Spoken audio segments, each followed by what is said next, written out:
朗的旗帜王啊，满皇上的徽牌随了整个当朝，金钱看齐，墙上写着秦香莲的30。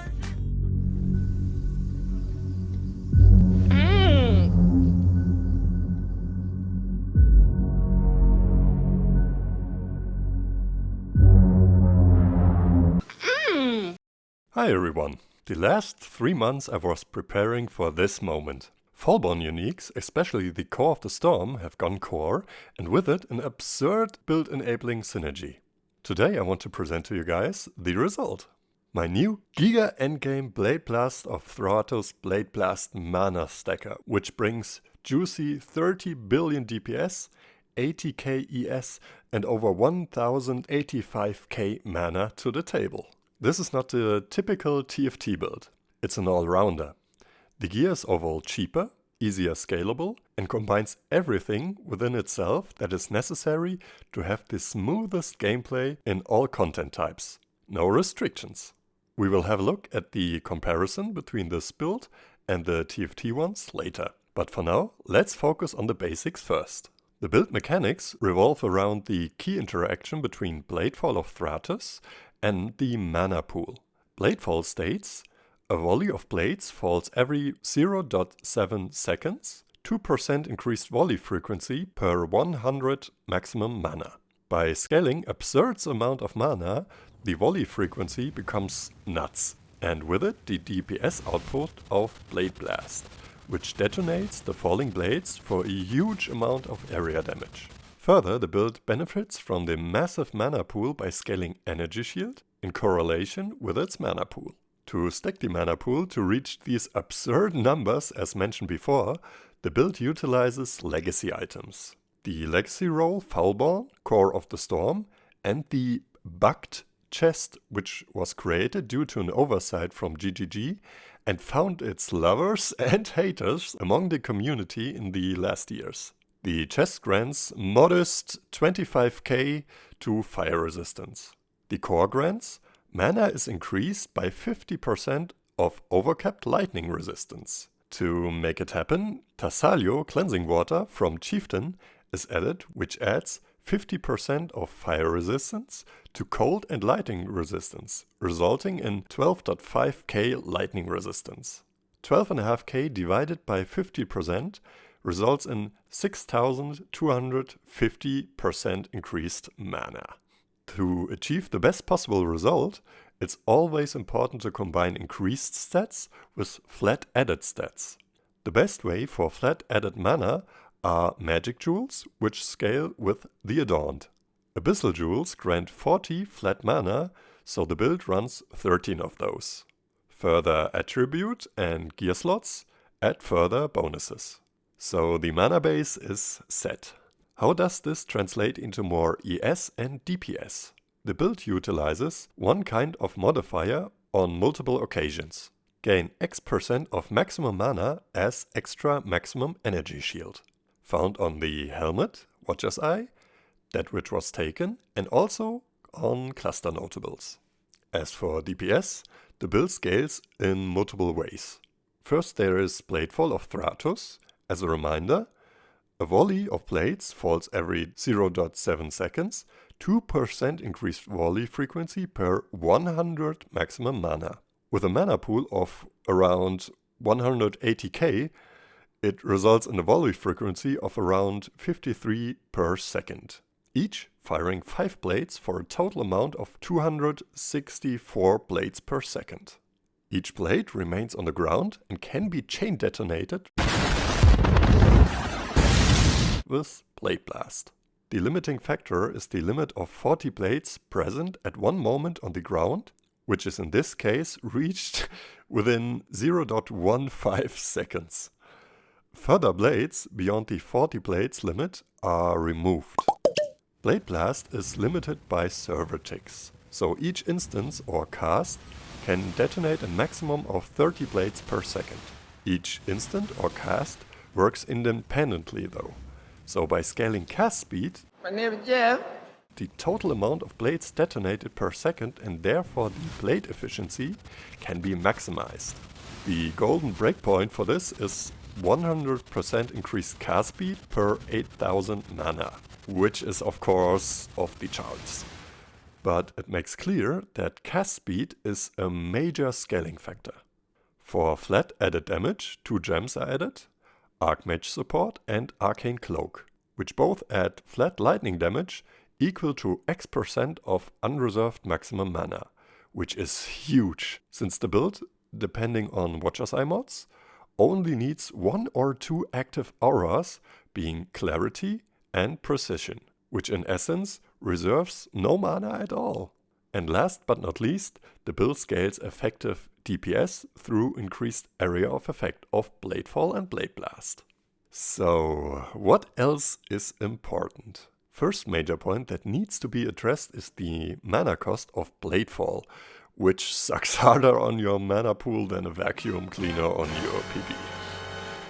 0 mana cost of skills is absolutely mandatory. For that, a combination out of a Misted Ring, the Mana Mastery, Utility Flask and Jewels can be used. Second point is Mana Recovery. Yeah, even with 0 mana cost. Arcane Cloak soaks up around 3/4 of mana pool on use and therefore grants a huge buff to off and defenses each 14 seconds. So within these 14 seconds, to get the most out of Arcane Cloak, the mana pool has to be filled up again. On this version, since the helmet cuts off access to Mana Leech, Mind Drinker is added for 2% recovery on kill, and for bossing, X% chance to recover 10% of mana when you use a skill, which can be found on Watcher's Eyes and That Which Was Taken's. These stats, of course, also benefit from a higher cast speed. Third one is movement speed, since with the capability of clearing maps in zero button style with Bladefall alone, a higher movement speed results in better map efficiency per hour. A nice way to improve, besides the usual way like the flask slot and boot modifiers, are also the magic jewels, which can roll movement speed on synthesized implicits. But that's min-maxing territory. Phase Run can be added with 100% uptime when combined with automation, moderation, cooldown recovery, or by adding the Runegraft of the Warp. The new Runegraft of Agil can provide a nice speed buff to Elusive, and further, Val Haste can be added for quality of life. The rest should be very self-explanatory. So let's take a quick look at the overall gear before we move to the comparison between this build and others like from TFT. I've put 2 POB links in the video description. The first is my current version and the second is a basic entry version. So now let's take a look at the helmet. Unusual choice, but nevertheless amazing and budget. Getting the same enchantment is hard, but you can also go for +2 socketed gems and socket Arcane Cloak in it, resulting in nearly the same DPS. +1 power charge is nice, cause it scales AoE on the cluster notables. Chest, yeah, love it or hate it. Gloves are not finished yet. I'm trying to lock Exalt flat mana onto them at some point and put them up for service, but for now they are fine. Boots, cast speed enchant, mana, quant, and speed mods. Mageblot as a belt is mandatory for reaching a constant 0 mana cost breakpoint without losing out of too much stuff. For the ring, best in slot is a misted one with veiled flat mana and reduced mana cost. If you can hit a positive minimum frenzy charges, big grats, since the possibilities for charge implementation is limited. Amulet, of course, is the legacy rolled Core of the Storm with Crusader anointment, and in my case, the +1 Curse Corruption.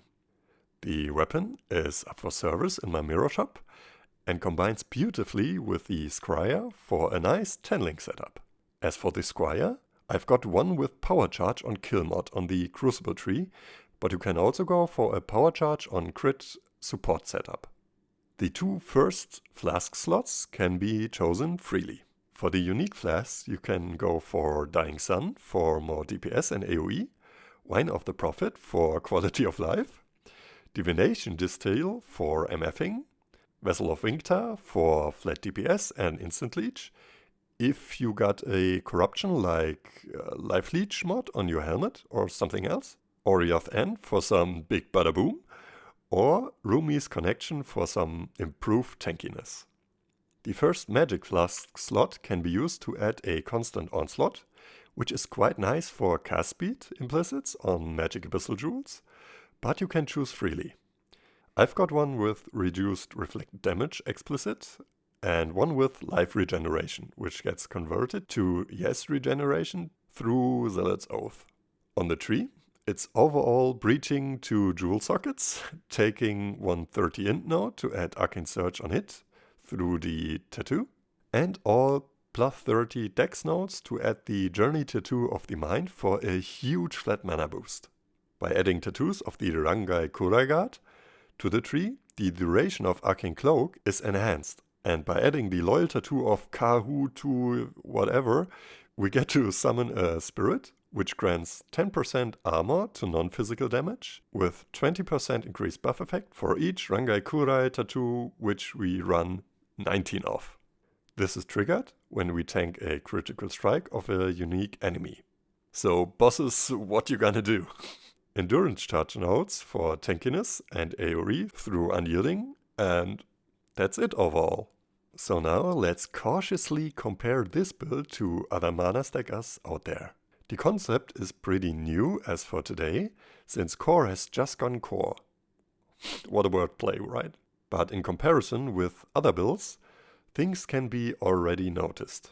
Of course, this is my baby, Chigur shared this idea with me, but since I've spent so many hours min-maxing the idea, I'm not really unbiased. I only take data from TFT builds and will only give a rough assessment towards other builds, since these can be highly specific. For visualization purposes, I will rank each segment into tiers from F to S tier. Note though that we are talking about super late game stuff, and even a E or D tier DPS stat can clear 16.5 maps easily. Starting off with versatility to efficiently run any content. Since this build is totally built for that, it outperforms the other builds that I am aware of. TFT builds lack quant support and AoE coverage. Community builds compromise a bit on bossing or speed capabilities. Therefore, both A tier. Bladefall DPS is directly bound to zero button gameplay capability. This build can clear 16.5 maps in zero button style, but some juicier mobs can take more than one Bladefall hit. To make it always a one hit, a secondary weapon set for a fast switch would be needed, so BT here. TFT built around boosting Bladefall DPS to the limit, so clear S tier here. Community builds focus more on Bladefall DPS without reaching TFT in numbers, so A tier. Blade Blast enlarges the effective AoE coverage and outputs huge amounts of DPS. This build relies on that, to be able, at any point in time, to output DPS that one-shots Ubers. TFT only implements Blade Blast as a cast when damage taken setup. Since Bladefall, though, clears screens fast, it's pretty rare to actually get hit or take the necessary amounts of damage to trigger this. So C tier. Community builds implement Blade Blast on weapon swap and deal a fair amount of damage. Switching is needed though, and DPS doesn't reach similar numbers to this build, so B tier. Area of Effect plays a big role in farming efficiently and to be able to AFK certain content like Blight, Ultimatum, Simulacrums, and the like. With the implementation of power charges, AoE can be scaled very high, and I haven't seen a build with a bigger AoE radius. So S tier. TFT has also focused on AoE scaling, but their builds focus on non-crit DPS and therefore lack the power charge potential. So B tier. Community builds are widespread in this area, Some focus on more or less AoE, so a diplomatic A tier. So, I think all builds that run the bug chest have this in common. They are tanky. I've implemented a few key parts that give this build the EHP that it has. TFT has a very tanky and a squishy version, and the community ties around the last one. But don't be fooled, they can all take serious hits. So I think this is clear to everyone, from beginners to PoE veterans. More movement speed translates into more fun and efficiency on a one-to-one basis. With some further tech that went into the build, the community and this build are mostly tied on this one. TFT lags behind a bit, with 1 to 200% difference in movement speed. Still A tier, I think. As for budget, like I mentioned, I've put a second POB in the description for a more budget or entry version of this build. Still, the current version is not quite cheap, with some specific items that are needed. We are talking mirror tier gear all the way here, so B tier for this one. TFT is TFT and they like to squeeze your balls. On one build alone, they are charging 2 mirrors fee for one weapon that is needed 2 times. Yeah, thanks, D tier. The community though has found some clever and affordable alternatives that not quite reach the numbers, but this can be hardly noticed, if at all, when not just running super deep delve. So clear winner here with A tier. Let's calculate with rising points from F to S tier. As mentioned before, from my kind of view, as a passionate all-rounder builder, this build is at the top, followed by the community version. TFT builds have some great numbers and can run some specific content like none others. But in the bigger view, they just lag and compromise on too many edges.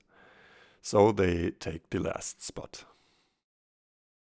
So, this is it for now. I hope I haven't missed any crucial part. I've been sitting on this build, staring at the POB, researching stuff, creating test items, checking single mods and so on for such a long time. It's very hard to keep everything in check and compile all this stuff in a reasonable format for you guys without being absolutely nerd level on every detail. If you want to see more content about this build, got questions or improvement ideas, share them in the comments. If you want to hate on Standart or the stuff that is used, the comment section is also free for that. If you want to spread some love, give this video a like and subscribe to my channel. I'm not doing this for the subscriptions though, just out of pure passion for this amazing game. Looking forward and see you guys in the next one.